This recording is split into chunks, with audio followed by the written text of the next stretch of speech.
Welcome to a new edition of the Neon Jazz interview series with the award-winning LA-based husband and wife jazz duo Parlor Social. They have a new single coming out on January 28th, 2022 called She Believes to kick off the hashtag She Believe Challenge. We had a great discussion with vocalist Dessy Di Lauro and pianist Ric'key Pageot, and we talked about their new single, COVID Life 2022, and so much more. Enjoy.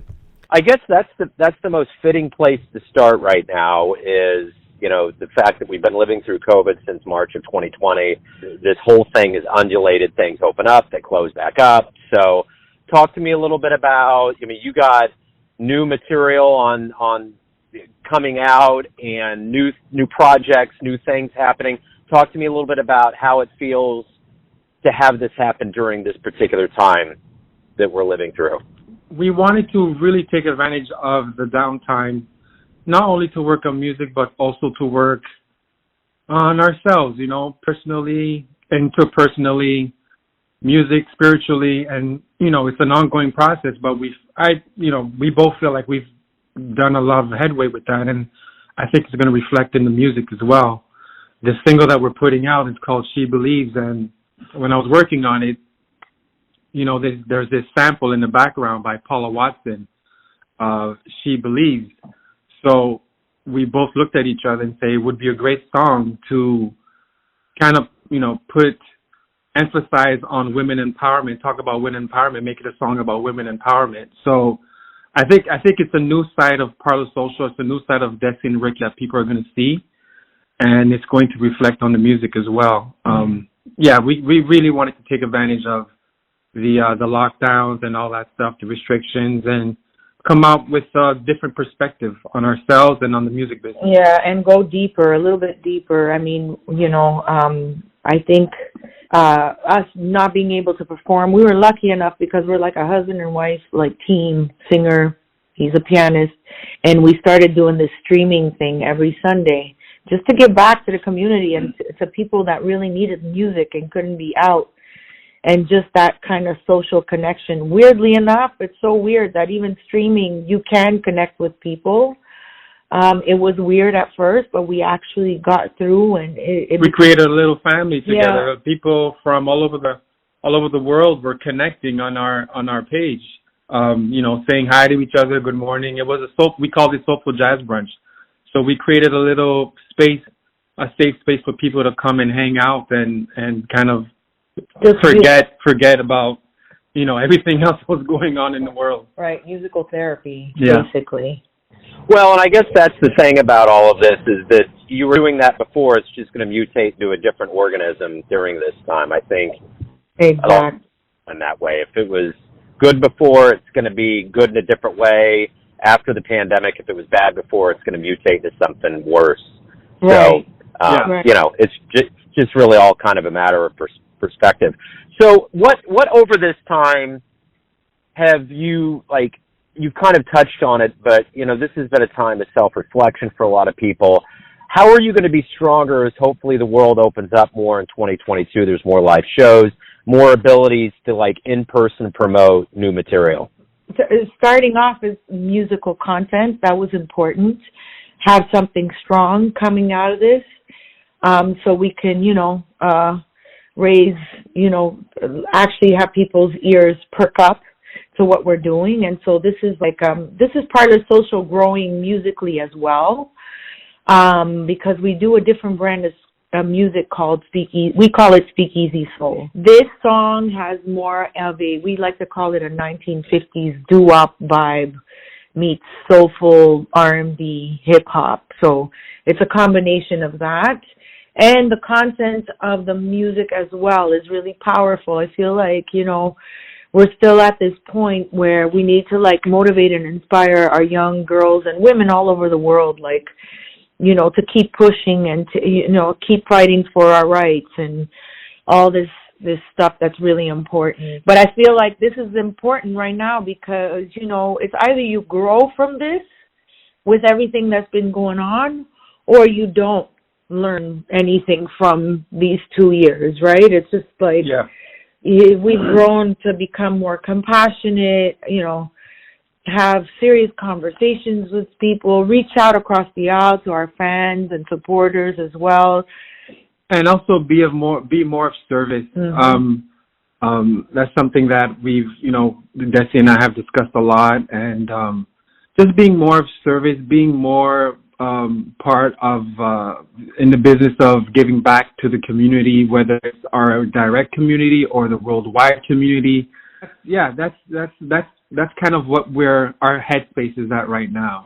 Well, and I guess the one thing that this pandemic's done, even with the George Floyd incident and other things, is that, America in a lot of ways was on a tipping point with a lot of things, whether it was with minorities or whether it was with women or whether it was with other things that we just kind of, kept going past because just the way the world works, it's such a fast place.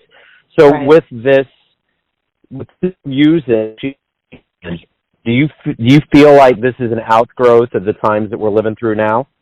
Absolutely. And I felt like seeing the industry for us shut down for 2 years, it makes you go inward, start thinking about a whole bunch of different things. And for me, prioritize. Right. And for me as a female in the music industry, it's been tough. It's like there are all these like stigmas and stereotypes of how we should dress, how we should look, how we should act, what kind of music we should be doing, how to represent yourself constantly. It's just like, it's a lot.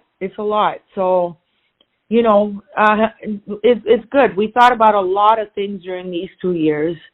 A lot of stuff has happened. The George Floyd things, like musically we create differently now, and I feel like we have an obligation to put some substance out there as music creators, as writers, indie artists. We have an obligation to put out some stuff that it will more advocacy in our work, right. More advocacy in our art. Correct. We're standing in the shoulders of the civil rights movement, the Marvin Gayes and the Nina Simones. It's the list is just endless. So we have to keep that flame going. And I think too that a lot of what we've gone through has probably been revelatory, and it's really opened up a lot of people to different notions. The music industry, the arts and entertainment was so big during this pandemic. If we didn't have that, it would have been a much darker period. Yeah. Right. So how do you see the music industry getting stronger and wiser as we get back? Maybe more compensation, maybe. How do you see things changing and you adapting to maybe a new environment when things kind of do come back in earnest? Well, that's really interesting that you asked that question. It's a great question. Things have already shifted differently. For us, we see and we live in LA. Entertainment is one of the biggest entertainment hubs in the world. And I will tell you there's a different appreciation for the arts, music. Yeah, we've noticed it. We notice when we see people out when we do our gigs and stuff. People are so appreciative, it's just like we can actually see it. We could feel it. People have been like, we so needed this.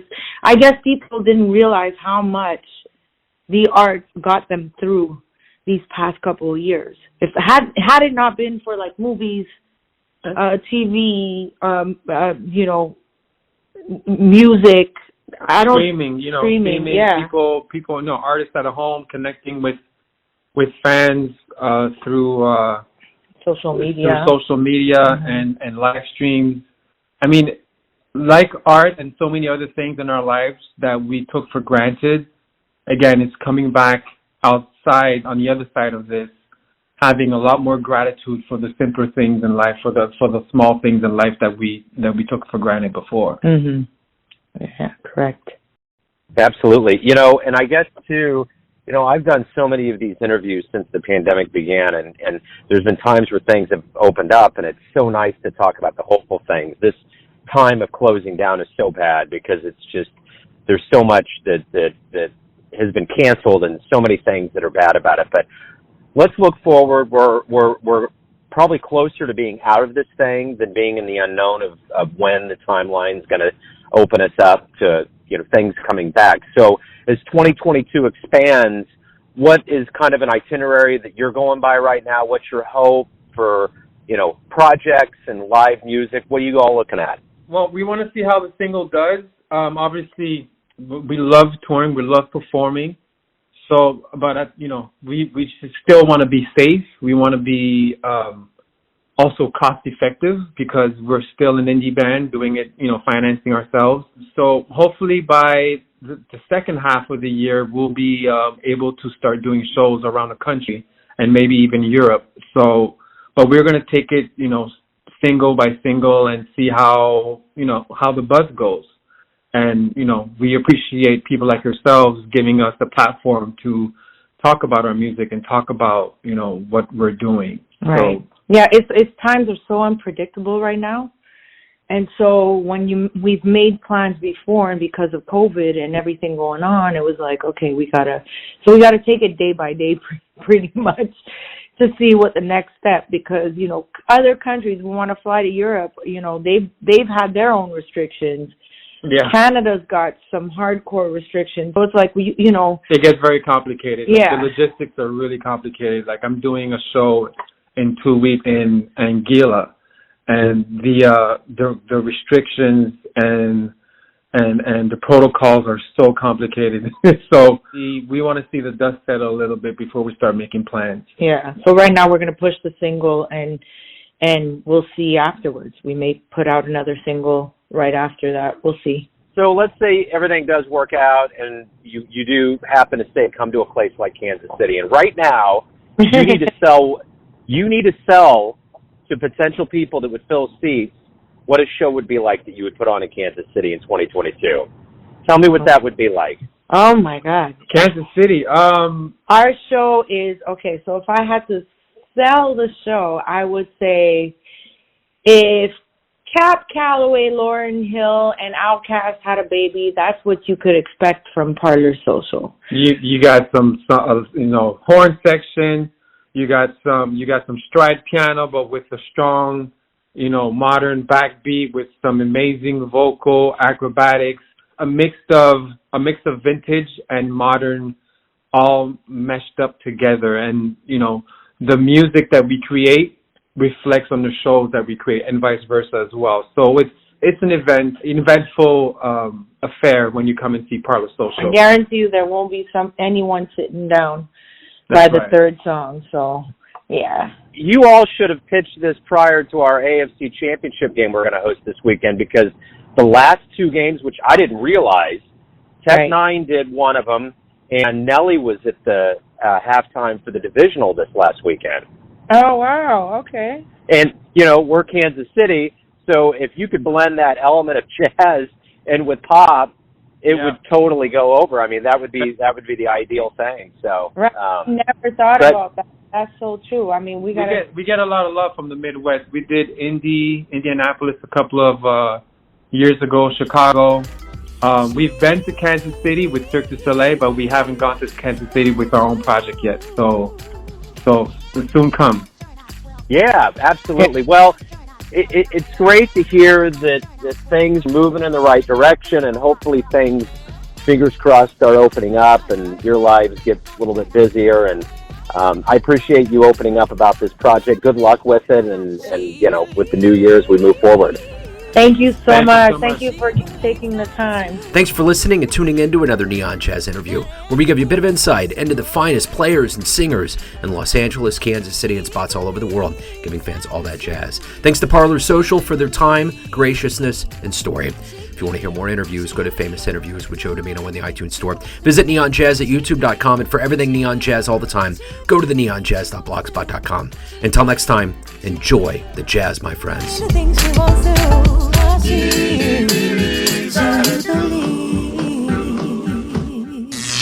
Neon Jazz.